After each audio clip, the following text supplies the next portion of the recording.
बना के। अरे गाना गइबो कि काम करबो? अरे यही लग करो ना सारे मुंह तू दबा के रख देला बाड़ा में हर मौगा बना के। सटक दादा लॉकडाउन खुली अब कब जी, अरे कब जी, अरे कब जी। अरे कबो ना जी हमर मौगी खेलत बिया पबजी, हम तो दुनू बेरा कटटानी सब्जी।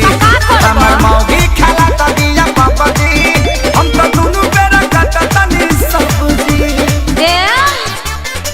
देखो हौ लुगा धइल बा आदमी खानी खींच दो ना तो पुलिस के फोन करके कह देब कि हमार भतार 4 दिन से खोखता। अरे ना हो जातनी जातनी। हाँ ठीक बा जल्दी जा।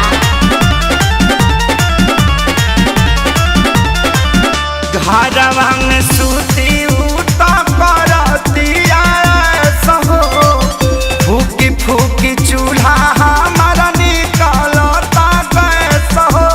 अरे घर में मत छोड़ो प्रदूषण हो जाई। घरवा में सूती उता करतिया सहो, फूकी फूकी चूल्हा हमारा निकलता गैस हो।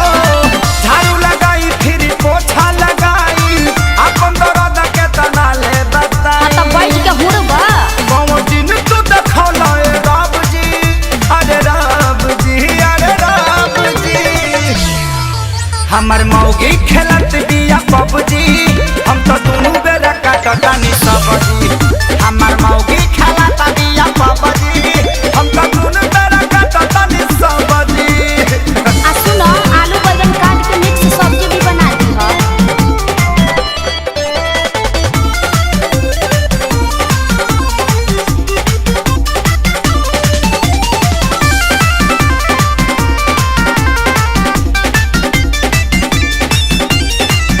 माझी माझी बरतन दर्द करता कालाई, अब से करो ना सरऊ लेला तू विदाई।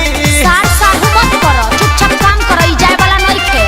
माझी माझी बरतन दर्द करता कालाई, अच्छा अब से करो ना सरऊ लेला तू विदाई। रहे खेसारी के हीरो में बड़ा नाम हो, सोनू सुधा को साथे भइले गुलाम हो। सफे रोवे घर में बैठी डभ डभ जी, अरे डभ जी, अरे डभ जी।